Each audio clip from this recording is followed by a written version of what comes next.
Baakiyalakshmi serial next பிரேமோ என்ன மாதிரியான twist ஆக்க போகுதுன்னு பார்க்கலாம். ஈஸ்வரி பாக்கிய கிட்ட உட்காந்து இங்க பார், இனி அவக்கு கல்யாண வயசு வந்துடுச்சு, இனி அவக்கு கல்யாணம் பண்ணணும்னு சொல்றாங்க. உடனே கோபி அவ குழந்தைமா, அவளுக்கு கல்யாணமான்னு சொல்லிட்டு கேக்குறாங்க. உடனே பாக்கியா அவளுடைய எதிர்காலத்தை முதல்ல அவ அமைச்சுக்கிட்டாட்ட, அதுக்கப்புறம் எதா இருந்தாலும் பார்த்துக்கலான்றாங்க. இந்த காலத்துல வயசு பசங்களை வச்சுக்கிட்டெல்லாம் குப்பை கொட்டிட்டு இருக்க முடியாது. என்ன ஊர்ல உலகத்துல என்ன நடக்குது என்ன ஏதுன்றது உனக்கு என்ன தெரியாதா? ஏன் பாக்கியா இப்படி சொல்லிட்டு இருக்கேன்னு சொல்றாங்க. அம்மா பாக்கியா காலகட்டத்துல என்ன பண்ணணுமோ அதாவது அப்பப்ப பண்ணிட்டா நமக்கு பிரச்சனை இருக்காதுல்ல, அதை தான் சொல்ல வந்தேன்னு சொல்லிட்டு ஈஸ்வரி சொல்றாங்க. கோபியும் பாக்கியாவும் இல்ல, இப்போதைக்கு அவளுக்கு கல்யாணம் எல்லாம் கிடையாது. அவளுடைய லைஃப்ல அவளுடைய கெரியர்ல அவ சாதிக்கணும், இன்னும் அவளுக்கு என்ன வயசுன்னு சொல்லிட்டு எல்லாம் பேசிக்கிட்டு இருக்காங்க.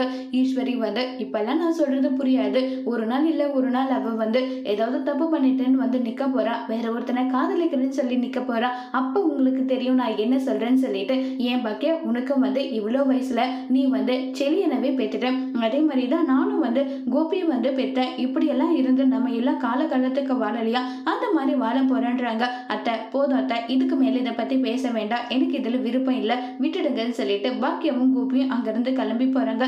ஈஸ்வரி நடக்கும்போது நான் சொல்லுவேன், அப்ப பாத்துக்கிறேன்னு சொல்லி ஈஸ்வரி ரொம்பவே கோபத்துல இருக்காங்க. அதோட இந்த பிரமபம் முடிச்சிருக்காங்க.